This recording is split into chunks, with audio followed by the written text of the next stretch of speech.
Salam logika. Berikut adalah kronologis runtuhnya pohon beringin. Tanggal 6 Agustus 2024, info A1 bahwa pohon beringin akan dicuri. Lalu tanggal 8 Agustus, petinggi pohon beringin yaitu LBP dan ABR bilang bahwa pohon beringin sampai saat ini tetap solid. Dilanjutkan tanggal 10 Agustus, Pak Lurah panggil Ketua Umum Pohon Beringin. Tanggal 11 Agustus, pohon beringin akhirnya nyerah, tumbang, dan runtuh. Berdasarkan cerita-cerita di warung kopi, kira-kira ketika ketum pohon beringin dipanggil Pak Lurah bilang begini, "Kamu mundur secara sukarela atau gua mundurkan dengan kasus minyak." Apakah akhirnya si bocil akan menjadi ketum pohon beringin? Gonjang-ganjing politik terjadi lagi. Ternyata ada isu nih bahwa Pak Erlangga Hartarto, Ketua Umum Golkar, dikabarkan mundur. Benar atau tidak, wallahualam. Dan itu urusan Partai Golkar. Tetapi isu ini kan sudah lama ya, bahwa Pak Lurah pengen ambil Golkar. Dan salah seorang menteri menjadi pengganti Pak Erlangga. Kabarnya sih beberapa waktu yang lalu ada rencana pemanggilan oleh jaksa ke Pak Erlangga. Tapi kemudian malah yang keluar isu mundur. Politik apa lagi nih? Ya politik kekuasaan. Demikianlah negara Konoha dikelola oleh para pemabuk, pemadat kekuasaan. Ya, para penikmat kekuasaan yang nggak ngerti bagaimana menjaga demokrasi. Kita jogetin aja dulu, kita tunggu, kita lihat. Karena isu ini sudah lama dan akhirnya kejadian. Merdeka. Ya, saya punya dua pandangan ya tentang mundurnya Erlangga Hartarto ini dari kursi ketua Golkar gitu, ketua umum Golkar gitu ya teman-teman. Pertama, kalau benar ini ada sangkut pautnya dengan isu hukum, kalau menurut saya sih tidak seharusnya isu hukum itu dipakai sebagai alat untuk mengontrol politik gitu ya teman-teman. Hukum ya itu tidak boleh tebang pilih. Makanya sebenarnya hukum itu lembaganya sebenarnya misalnya KPK ya, itu harusnya tetap independen gitu ya teman-teman, agar dia bisa menyisir siapapun yang melakukan misalnya korupsi gitu teman-teman. Yang kedua, mungkin menurut saya ada benarnya juga begitu kerasnya kepemimpinan Bu Megawati di PDIP mendisiplinkan kadernya, karena ini organisasi yang sangat besar gitu ya, dinamikanya sangat tinggi, ada begitu banyak orang yang ingin menguasai partai sebesar PDIP misalnya gitu teman-teman. Jadi memang mungkin sudah benar lah langkah Bu Megawati itu menertibkan semua kadernya satu suara gitu ya, satu langkah, tidak ada yang boleh melenceng, karena begitu ditoleransi dia akan seperti bola salju ya, akhirnya menggeser atau membuat organisasi itu punya menjadi dualisme gitu ya, dua kubu, dan ini mungkin akan membuat PDIP itu pecah. Jadi memang sepertinya walaupun tidak disukai banyak orang, kalau kita pikir-pikir lagi ya kepemimpinan tegas seperti Bu Megawati ini memang dibutuhkan untuk partai sebesar PDIP, kalau enggak nanti bakal pecah gitu ya teman-teman. Itu kalau menurut saya. Kita lanjut videonya. Mengejutkan akhirnya apa yang dikhawatirkan oleh Partai Golkar terkait dengan upaya mengambil alih kepemimpinan Partai Golkar terjadi. Mungkin babak berikutnya kita akan menunggu ada perseteruan tentang kisah di antara mereka yang terlilit dalam pemilu curang dan seterusnya. Sengketa politik akan menjadi babak baru. Mereka yang dulu berkawan, konco, ya bersekutu, bisa jadi menjadi lawan dan musuh yang berperang secara terbuka. Publik kini semakin disuguhkan oleh tontonan-tontonan yang sudah bisa disimpulkan sebelumnya. Berbagai proyeksi tentang apa yang akan terjadi. Upaya menguasai seluruh partai politik untuk menyusun sebuah struktur kekuasaan yang otoriter itu terus berlangsung. Kita tentu berharap agar demokrasi kita semakin sehat, politik Indonesia itu semakin tidak membosankan, harusnya rakyat semakin senang, tetapi dengan situasi ini rakyat dibikin semakin jengkel, rakyat dibikin semakin antipati, bahkan benci sama politik. Semua politisi akan dianggap sama, amoral, bejat, nakal, rakus. Itu label politisi yang hari ini dinobatkan oleh rakyat. Maka kita yang konsisten untuk mendorong demokrasi yang sehat, kalau kita diamkan ini, maka sama saja kita membiarkan demokrasi dibajak dan membiarkan masa depan Indonesia akan suram. Erlangga Hartarto tiba-tiba mundur dari jabatan Ketua Umum Golkar. Lah, ada apa? Penasaran gue. Ibarat kate, ada bis tayo nih lagi ngegas. Begitu sampai di tanjakan, disuruh berhenti mendadak. Gara-gara ada jin iprit yang ngebisikin, lu sopir, lu mau turun atau gua bikin hidup lu sama keluarga lu gak tenang. Ya turun dong si sopirnya. Lah gara-gara sopirnya turun, penumpang yang lain juga kaget dong. Ada yang ikutan turun juga. Bahkan yang baru-baru ini ke Jawa Barat mau dampingin Pak Deddy Mulyadi ikut mundur juga katanya. Aduh, kira-kira aya naon sih? Apakah jin iprit itu memang sekuat itu? Kira-kira siapa yang gantiin ya? Apa jangan-jangan benar tuh yang beredar foto-fotonya sekarang?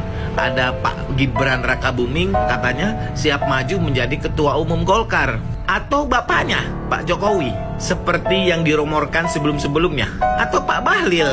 Atau bagaimana? Yang namanya politik ini emang membingungkan. Kadang panas, kadang dingin. Kadang ngegas, kadang ngerem, Cin. Kalian setuju gak mundurnya Pak Erlangga Hartarto sebagai Ketum Golkar itu karena Jokowi? Bagaimana bisa? Ini dia. Oke guys, jadi mundurnya Pak Erlangga Hartarto sebagai Ketum Golkar menimbulkan banyak sekali opini di masyarakat. Salah satu opini yang tersebar luas di media sosial adalah mundurnya Pak Erlangga itu dikarenakan Jokowi. Banyak juga komenan yang menyebarkan isu bahwasannya tukang kayu menebang pohon beringin. Jujur ya, sampai saat ini saya pribadi masih belum percaya apakah Pak Jokowi memang sekuat itu. Tapi kalau misalnya orang-orang pada percaya, artinya mengakui bahwasannya the power of Jokowism legacy itu benar-benar real. Atau jangan-jangan ini justru bukan karena Pak Jokowi, tapi ada orang-orang dengan kekuatan yang lebih besar di belakang Pak Jokowi yang sudah menyeting semua ini. Ada juga yang mengatakan bahwasanya mundurnya dari Pak Erlangga ini disebabkan karena kasus tertentu. Tapi itu juga belum bisa dipastikan. Dan satu lagi, kalau misalnya Pak Jokowi ini cara main politiknya memang sebrutal itu, artinya ada alasan mendasar kenapa Pak Jokowi seperti itu. Mungkin saja ya, Pak Jokowi dulunya merupakan seorang yang baik dan juga polos. Tetapi karena banyak lawan politik yang mungkin meremehkan, bahkan banyak juga orang yang menghina secara fisik dan difitnah terus-terusan, mana ada orang yang tahan dengan hal-hal seperti itu bertahun-tahun. Jadi teringat ada sebuah pepatah yang mengatakan bahwasanya jangan pernah menyakiti orang yang baik. Kalau Anda tidak mau bahwasanya orang baik itu akan berubah menjadi iblis yang mengerikan. Tapi gimana menurut kalian? PDIP digoyang, pohon beringin yang tumbang. Sebuah partai yang besar, partai besar, secara tiba-tiba ketua umumnya mengundurkan diri. Kabar dari angin yang lewat, katanya dapat tekanan. Dan yang bisa menekan partai besar, pasti orang itu punya kekuatan yang lebih besar lagi. Iya kan? Ya benar lah. Ya mungkin bisa jadi dari Pak Lurah atau siapa. Nah, seperti itu. Kita lihat saja nanti di Munas siapa yang mencalonkan, siapa yang mengajukan untuk jadi ketua umum. Kalau menurut saya, opini saya, sepertinya yang mendaftarkan nanti untuk jadi ketua umum Golkar orang-orang terdekat Pak Lurah, bukan orang yang aktif di kaderisasi Partai Golkar. Mungkin bisa jadi Pak Luhut, mungkin bisa jadi Gibran, mungkin bisa jadi Bahlil yang akan ikut mencalonkan jadi ketua umum Partai Golkar. Kan seperti itu. Karena untuk menekan PDIP sulit. karena kekuatannya besar. Untuk menekan Partai Gerindra sulit, karena Gerindra partai yang besar juga. Mungkin di satu sisi Pak Erlangga punya kelemahan, akhirnya gampang digoyang, dan secara tiba-tiba dia mengundurkan diri.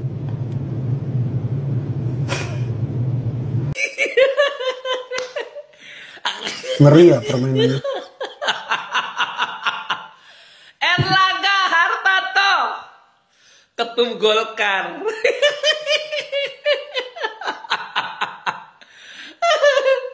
Habis dimanfaatin sama Jokowi, lo ditendang. Lo mau keluar atau gue masukin ke dalam penjara? Itu omongannya seorang Jokowi.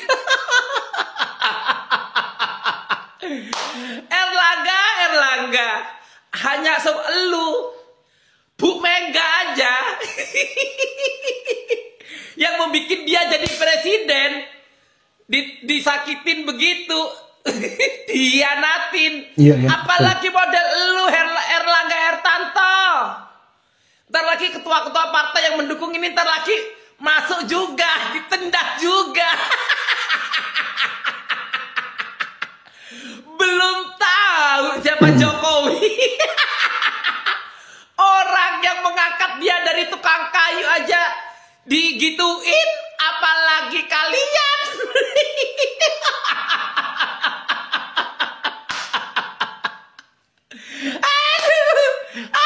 Gue ketawa. Dulu waktu pilpres itu menggebu-gebu. Ini dari bansos dari Jokowi. Ini dari Jokowi. Sekarang partai lu diambil sama Jokowi. Lu mau mundur atau lu masuk penjara? Pilih mundur dong. Pak Bahlil datang kepada saya untuk berbicara banyak hal, Ngeri. khususnya masalah-masalah ekonomi, masalah investasi, dan saran-saran dalam ekonomi kita. Tapi juga kemudian berbicara tentang niatnya untuk rencananya untuk menjadi calon ketua umum di Munas yang akan datang. Saya katakan silahkan saja, semua orang kader Golkar itu bisa mencalonkan diri selama memenuhi syarat-syarat yang ada. Berarti Pak Bahlil sudah minta izin ya Pak ya untuk Tentu tidak minta izin. Saya bukan tempat untuk minta izin. Mungkin dia memberitahukan kepada saya atau mungkin minta restu. Tapi saya katakan siapa saja selama dia memenuhi syarat antara pengurus 5 tahun itu dan juga kader Golkar itu bisa ikut kompetisi untuk pemilihan ketua umum yang akan datang. Tapi prinsipnya ketua umum itu sesuai dengan keputusan Munas dan juga Rapim terakhir itu harus Desember. Setelah berhasil memenangkan Pak Prabowo dengan Gibran, sesuatu prestasi yang tentunya dengan segala usaha dan pengorbanan, tiba-tiba mundur pasti ada alasan lebih kuat lagi seperti itu. Nah kalau mungkin Bapak boleh sedikit mereview kepemimpinan Pak Erlangga, kan tadi Bapak sempat bilang kalau berprestasi Pak. Terus kalau Pak Erlangga ini sebagai ketum itu bagaimana Pak selama beberapa tahun kebelakang? Iya kan ketua partai diukur itu daripada keberhasilannya di pilu, keberhasilannya di pemerintahan di mana dia menjabat. Itu yang terjadi. Karena itu kita terkejut.